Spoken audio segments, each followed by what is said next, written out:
സാരഥി ശ്രീ ഷാഫി പറമ്പലിനെ സ്വാഗതം. TPK കേരളത്തോട് പറയുന്നത് എന്ന സംവാദ വേദിയിലേക്ക്. ജീവിച്ചിരുന്ന TPയേക്കാൾ 10 മടങ്ങ് ശക്തനാണ് രക്തസാക്ഷിയായ TP ചന്ദ്രശേഖരൻ എന്ന് കാലം തെളിയിച്ചതാണ്. വടകരയുടെ രാഷ്ട്രീയത്തെ നിയന്ത്രിച്ചു നിർത്തിയ അദൃശ്യ ശക്തി 51 വെട്ടിന്റെ രാഷ്ട്രീയം. ഈ മുടക്കോഴമലയിൽ എല്ലാ ദിവസവും ഈ കൊടിസുനി അടക്കമുള്ള ആളുകൾക്ക് ഭക്ഷണം കൊടുക്കുവാൻ വേണ്ടി കമ്മ്യൂണിസ്റ്റ് പാർട്ടി ചുമതലപ്പെടുത്തിയത് ഒരു സ്ത്രീയെയാണ്.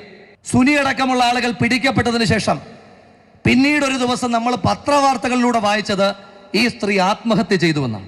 പോസ്റ്റ്മോർട്ടത്തിന് കാത്തു നിൽക്കാതെ എല്ലാ രീതികൾക്കും വ്യത്യസ്തമായ ആ സ്ത്രീയെ കത്തിച്ചു കളയുകയാണ് ചെയ്തത്. ആ സ്ത്രീ ഗർഭിണിയായിരുന്നു എന്നൊരു വാർത്തയും ആ കാലഘട്ടത്തിൽ പ്രചരിപ്പിക്കപ്പെട്ടിട്ടുണ്ട്. നിങ്ങളുടെ പാർട്ടിയുടെ പ്രവർത്തകയായ ആ സ്ത്രീക്ക് എന്ത് സംഭവിച്ചു എന്ന് ഈ വടകരയിലെ ജനങ്ങളോട്, കേരളത്തിന്റെ പൊതു മനസാക്ഷിയോട് മറുപടി പറയാനുള്ള ബാധ്യത നിങ്ങൾക്കെല്ലാവർക്കുമുണ്ട്. TPK കേരളത്തോട് പറയുന്നത് എന്ന പേരിൽ RP-യുടെ ജനകീയ സദസ്സ് UDF ഒരിക്കൽ കൂടി ആവർത്തിച്ചു. TPയുടെ കൊലപാതകം മണ്ഡലത്തിലെ പ്രധാന പ്രചാരണ വിഷയം തന്നെയെന്ന്. വടകരക്കൊരു ടീച്ചറമ്മ ഉണ്ടെങ്കിൽ അത് പത്മിനി ടീച്ചർ തന്നെയാണ്, അത് വേറെ ആരുമല്ല. സദസ്സിൽ ഉദ്ഘാടകനായി അന്നത്തെ ആഭ്യന്തരമന്ത്രി തിരുവഞ്ചൂർ രാധാകൃഷ്ണനും.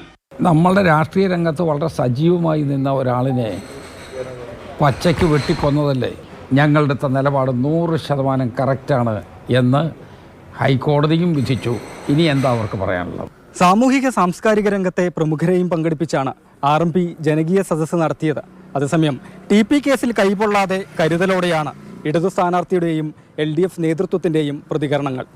വടകരയിൽ നിന്ന് രാഹുൽ KV, മാതൃഭൂമി ന്യൂസ്.